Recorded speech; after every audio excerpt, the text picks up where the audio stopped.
4 non-Rotarians for their notable impact upon our community, done in the spirit of Rotary's motto of service above self.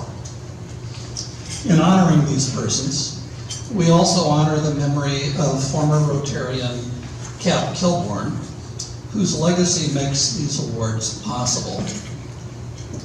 Edgar Hamilton Kilbourne was born April the 12th, 1885, in Baltimore, Maryland. There was not a lot of money in his family, so young Edgar often spent his days with other boys creating mischief at the Lafayette Market in downtown Baltimore. He seemed to draw the attention of merchants who recognized that the young boys had potential to drive away their customers.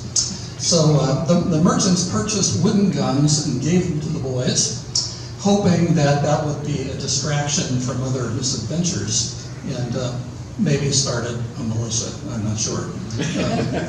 They termed the new recruits the Lafayette National Cadets. And picking up on this theme, the boys gave each other titles. One was a sergeant, some were corporals, but only one boy, the leader, was given the name Captain, and that was young Edgar Kilbourne. And so for the rest of his life, he became known as Cap Kilbourne. Cap attended school only until the age of 9, at which point he began work as a newsboy, a grocery store clerk, and at a pretzel factory. In his teenage years, he looked for greater opportunities. Soon after the turn of the century, he landed a job in Detroit at the Pearson and Huff horse harness factory. He would later joke that it was just his luck to begin work in a horse harness factory at the same time in the same town where Henry Ford was launching the automobile industry. That didn't work out so well, so he looked for other opportunities south, and he came to Fort Wayne in 1907, where he launched a career in the real estate business. He would work with companies needing land, acquiring and preparing the property. One early client was his friend Jim Penny, who operated several dry goods stores in Colorado and Wyoming under the name the Golden Rule Stores. But Jim had national ambitions, and Cap Kilbourne helped him to locate real estate for new store construction. Jim's stores, as you know, became very successful, and someone suggested a rebranding effort, and so the stores became J.C. Penney's. Penny convinced Cap Kilbourne to relocate in New York City to handle the expansion of the J.C. Penney network, which he did in 1931. At that time, he returned back to Fort Wayne after that endeavor. And then over the next 50 years, Cap's firm would develop real estate in Fort Wayne for such corporations as Dana Corporation, North American Van Lines, Wolf and Dessauer, and the Lincoln Tower. And it was Cap Kilbourne who would, in the early 1950s, acquire the property on the near northeast side of Fort Wayne that had come to be known as Randall Woods to build the campus which today we know as Parkview Randalia Hospital. Cap Kilbourne set up a charitable trust in 1946, and for 70 years that trust has provided grants to local charities and scholarships for deserving students. In addition, because Cap Kilbourne was a longtime member of the Fort Wayne Rotary Club, we receive a gift each year allowing us to recognize community leaders as Paul Harris Fellows. Recipients of this award are to be non-Rotarians from Allen County who have an exceptional record of community service over an extended period of time. Each recipient of the Exceptional Community Service Award will have $1,000 donated in their name to Rotary International Foundation. The recipients thus become Paul Harris Fellows, in honor of Paul Harris, the founder of Rotary International in 1905. This gift to the Rotary International Foundation provides the funds the foundation uses for its international projects in health, education, and community service. So we're extremely pleased today to present Exceptional Community Service Awards and Paul Harris Fellowships to 4 wonderful candidates who exemplify Rotary's motto of service above self. One of the persons that will be honored this year could not be with us today and will be honored at a club meeting in June. We will defer until then honoring Mark Hisey, Parkview Health's Vice President for Facilities Design and Construction. We're going to honor Mark in June for exceptional volunteerism benefiting special needs populations. And now for today's awards, I would like to introduce Irene Walters, who will make the first award.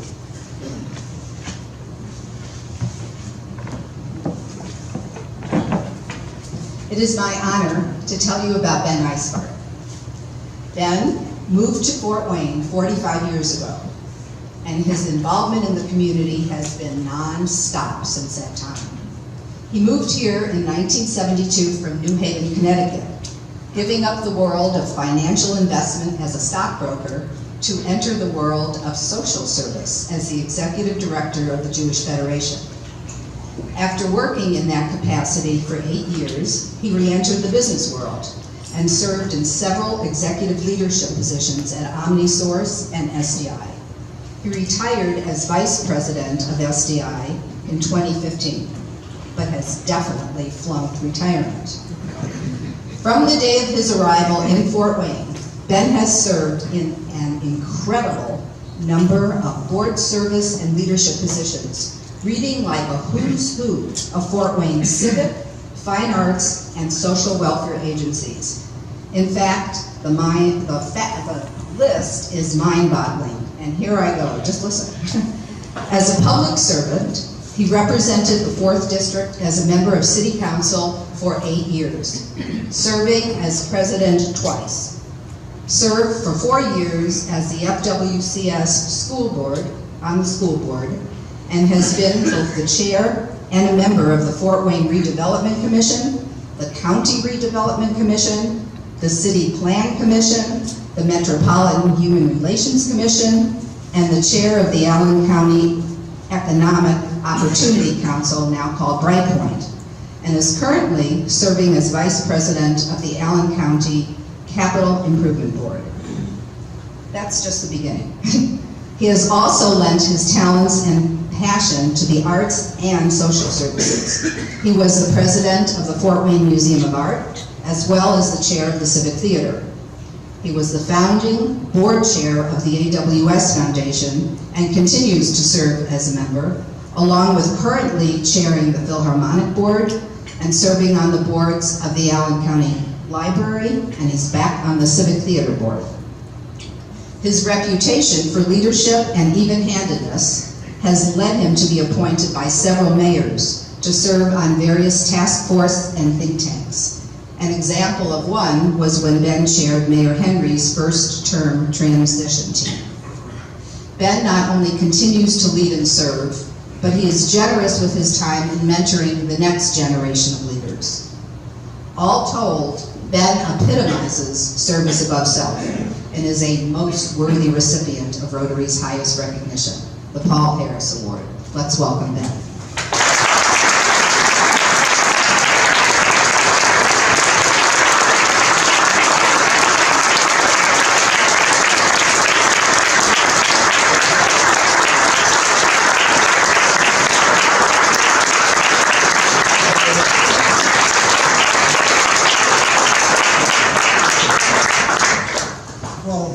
Thank you very much. It sounded almost like my obituary.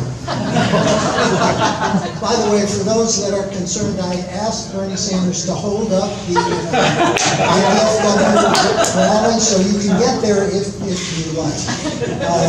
It's going to be 2 o'clock today. I took a brief respite from yesterday and put together just a few notes. I will be brief. First of all, I thank you very much for bestowing this honor on me. As our grandkids would say, it's a big deal. And as a former Rotarian, and I do see many of the individuals with whom I shared membership in the club several years ago, I really have a special place in my heart for Rotary and the Downtown Rotary Club. The good deeds that the club does is outstanding. Eliminating polio. Last time I looked on your website, I think there are just 3 countries, 3 locations anyway, where polio has yet to be eliminated, working with student Rotarians, international students, and living the 4-way test, which even though I'm no longer a Rotarian, holds a warm spot in my heart. I had occasion to serve on the downtown board when the issue of whether the club should accept women as members arose. And that was an issue that was fairly hotly debated, transforming Rotary Anns, I don't know if you call them Rotary Anns anymore, into real Rotarians.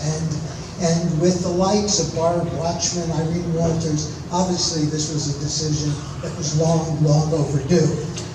One of the other roles that I enjoyed was Sergeant at Arms, raising money for club projects. Don't know a hell of a lot about beer. If it were scotch, not a bad thing. So based on the 4-way test and the honor system, I'd just like each of you to answer 2 questions. You have pieces of paper in front of you. This is the honor system. And for each wrong answer, just put in a buck. We know that Paul Harris started the first Rotary Club. The question is, where was that club started? So if you don't know it, that's fine. Just write it down, okay? And the second question is, why was the club called Rotary? Okay, so the first is, where was the club founded? And why was it called Rotary? All set? On the honor system, those of you that had Chicago as the location, please raise your hand. Looks like almost everybody's, okay, so a few bucks in the pot. Why was it called Rotary? God, you guys are great. Well, in any case, my favorite role was Sergeant at Arms. Hopefully I raised at least $3. And thank you so much for listening.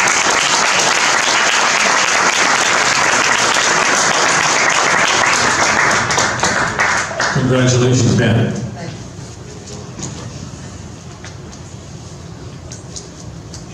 Excuse me.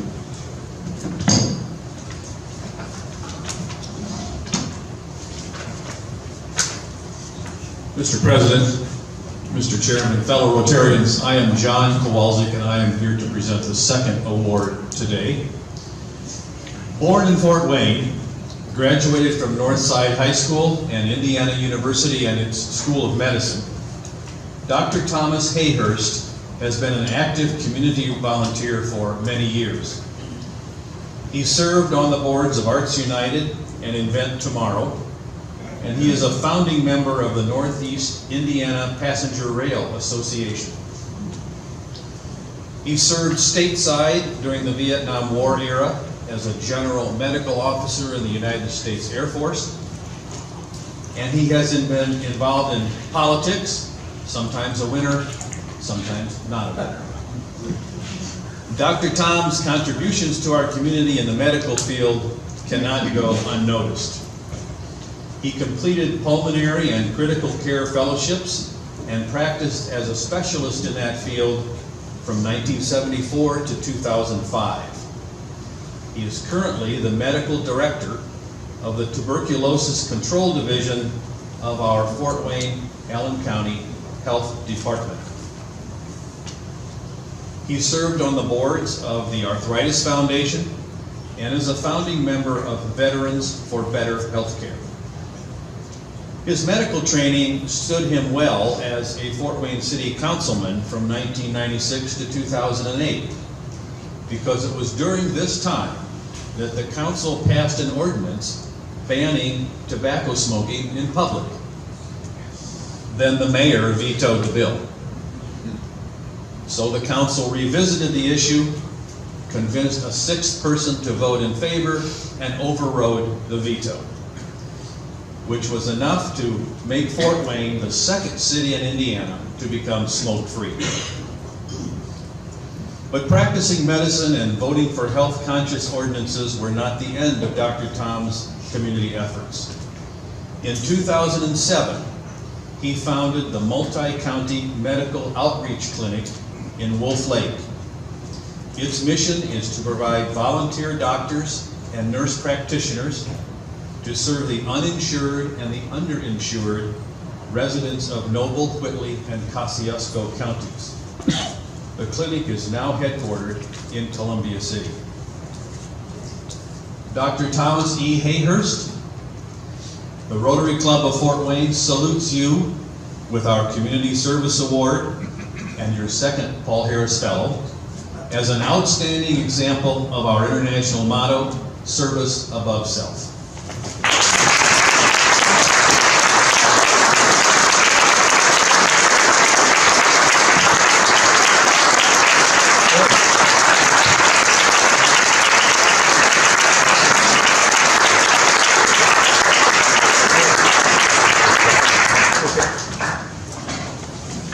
Thank you very much.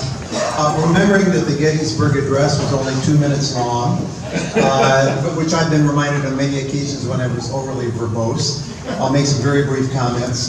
First of all, many thanks to the Rotary. I have great respect for this organization, locally and internationally for the work you do, including working with kids at Washington School. I know various individuals in the room that read to kids there and work with kids there. I think that's a great project, as well as various international projects in which you've been involved. I have a couple of comments to make regarding public service. And way back, I don't know exactly when, somewhere I believe in high school, I decided it was my job to run for public office. And I almost dropped out of medicine to enter some other field, maybe law or whatever, and become a lifelong politician. A local councilman that some of you will remember, there's a little gray hair in the room, John Robinson, said to me, I think you should just do your life's work and maybe the opportunity will come along to run for public office. So I kept that in mind and I did that, and I was honored to serve on city council for 3 years. We had, I will say, I was elected in 95, 99, and 03, and all of those 3 terms, all other 8 council members, I felt, were focused on serving the community. And I'm saying that clearly in a bipartisan way. I also want to say that we have a great precedent in our community with Win Moses, Paul Helmke, Graham Richard, and Mayor Henry for another clearly bipartisan statement I want to emphasize, for serving the community. With that thought in mind, I want to encourage anybody in this room, even those with a little bit of gray hair, even a lot of gray hair, to strongly consider running for public office. We need more individuals who are going to serve, do the job, get the job done, serve the people, and not be ideologues of the left or the right. I can certainly see that was true of Win Moses and all of those individuals I've served with on city council. With regard to Rotary, I'd like to make another comment, and that is that I honor your focus on polio, which should have been eradicated long ago. For various reasons, it hasn't been eradicated. But the same applies to the disease tuberculosis. So for once polio is eradicated, I think we're on the verge of having that happen. I want all of you to keep in mind that there's something like 1.5 million cases of tuberculosis globally every year. 1.5 million, or 8 or 9 million cases of tuberculosis where people are sick with tuberculosis, has a 50% mortality rate untreated. Every year, 1.5 million individuals die every year of tuberculosis. That includes 300,000 kids globally. So I'd like for anybody here that has the opportunity to lobby your national organization to take on TB as your next challenge, your next global project, because TB should have been eradicated 50 years ago. The treatment has been available. 99% of cases are treated and cured with drugs that have been available literally for a half century. So with all that in mind, thank you very much. I honor your organization. I greatly appreciate the efforts of all of you in this room on behalf of our community, and thanks very much for the Paul Harris Award.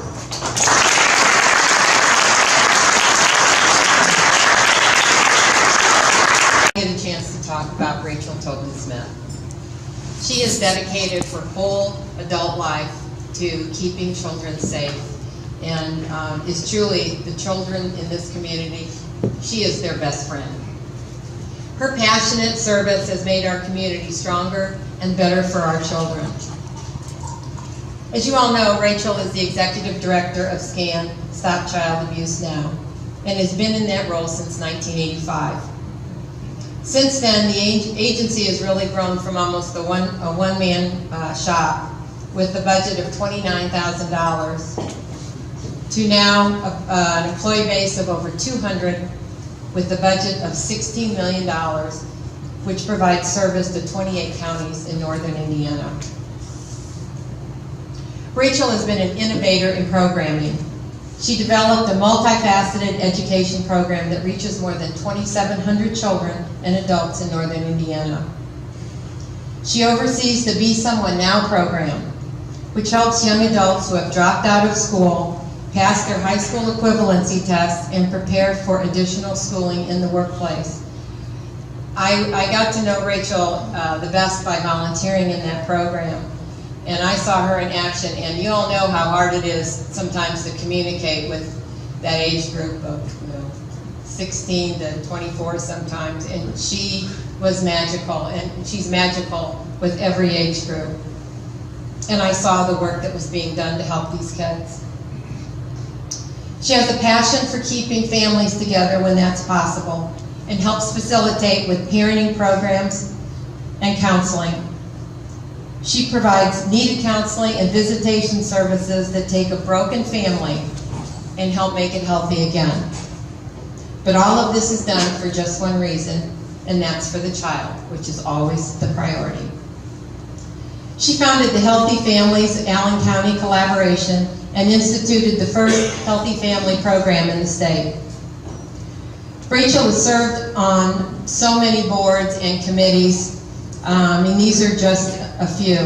Park Center, Switchboard, Fort Wayne Women's Bureau, Crossroads Children's Home, Indiana Children's Coalition, and the Child Advocacy Center of Allen County.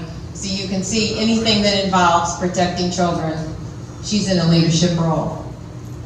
She's also a member of the Governor's Commission on Abused and Neglected Children and Their Families, Child Care Advocacy Council, and the Council on Child Abuse and Neglect.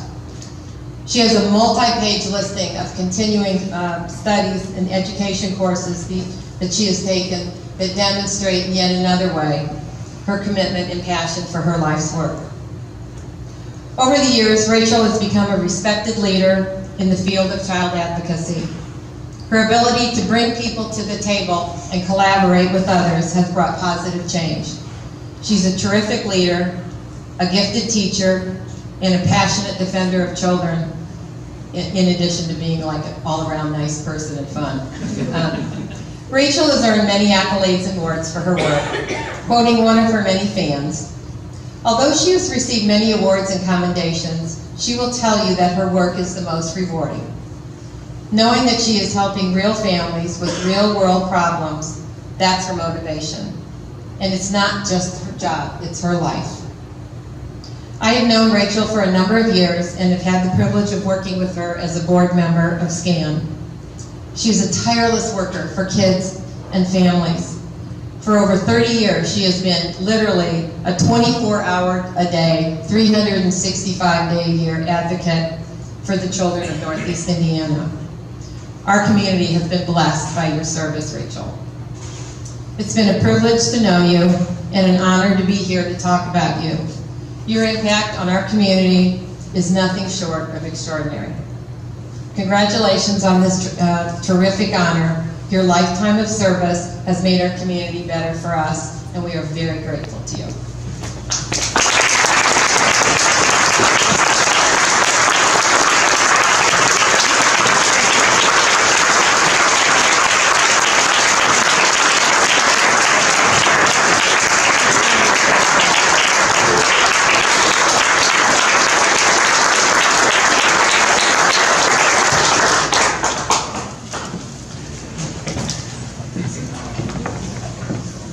I'm probably loud enough that I don't need the mic. Those of you who know me well know that I'm loud enough, and I said that these other two gentlemen are so much more experienced than I am in the world of community service. I feel pretty honored to just be with you both, and I know you both well. I thought a lot about, well, I am a Buckeye. I have to say I counted also. I forgot to make sure you put that in there. I went to Ohio State, and it's really important to be a Buckeye, especially in Indiana. And I'll probably never be a Hoosier, guys. Not ever. Sharon Eisbart was at the beginning of my career, and I started out at Daybreak, and when Daybreak first opened up, which was a children's shelter for respite for little ones whose parents couldn't take care of them, we ran into great financial difficulty. And back then, for those of you who don't have gray hair like some of the rest of us, there was a corporate council in town, and the likes of Ian Rowland, Mr. Black, Mr. Schaefer were all on the corporate council, and a community volunteer who was on our board got us an appointment with the corporate council so that we could talk to them about getting some fundraising going and some money so that Daybreak didn't go under. And I was a young mother at that point. I had a child in one of those walkers. Remember the walkers of your grandparents? And they roll around on the kitchen floor.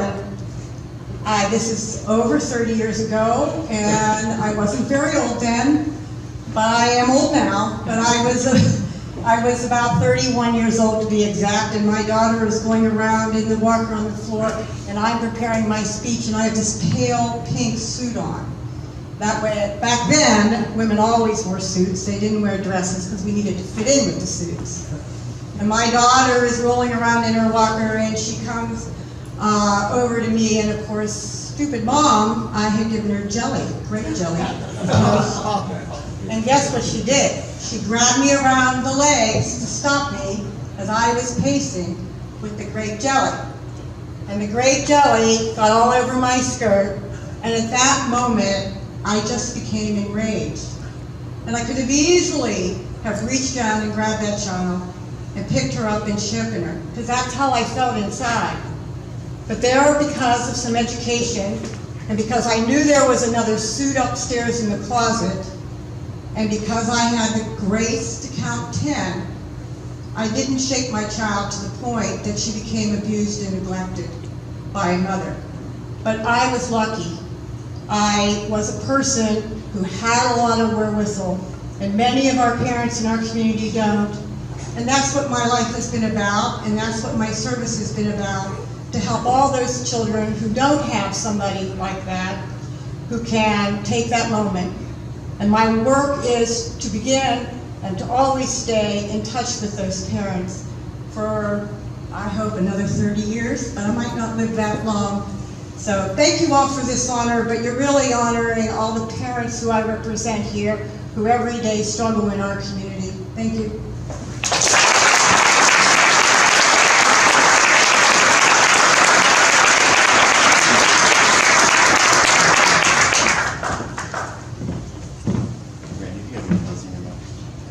Well, first of all, I want to say thank you to the committee who chaired the effort for our Community Service Awards. They did a phenomenal job this year with all the nominations that they had to choose from.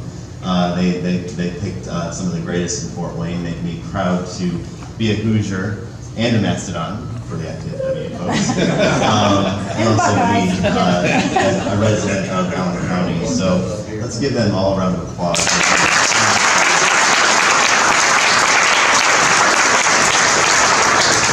To speak a little bit to what Ben said, we are down to 2 countries. It's Afghanistan and Nigeria, and I believe less than 10 cases this year. I don't have the exact numbers in front of me.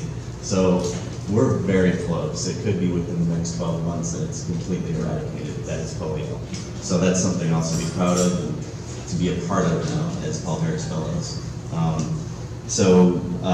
Again, I'm very, very much appreciative for all that you've done, the committee. It's been a great program to have you all here. And it is political season, if you haven't noticed, and we're in a very unique situation. Rotary is an apolitical organization, so I'm not going to say anything on either side, but it's unique in that we've got all 4 candidates in some way being represented over the last few days. And I don't necessarily approve of political jokes because I've seen too many of them get elected.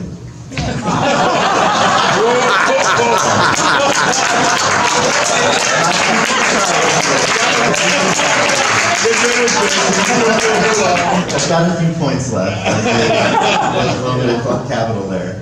But with that, I'm just going to leave it there. I've got a few more, but I'm going to leave it there.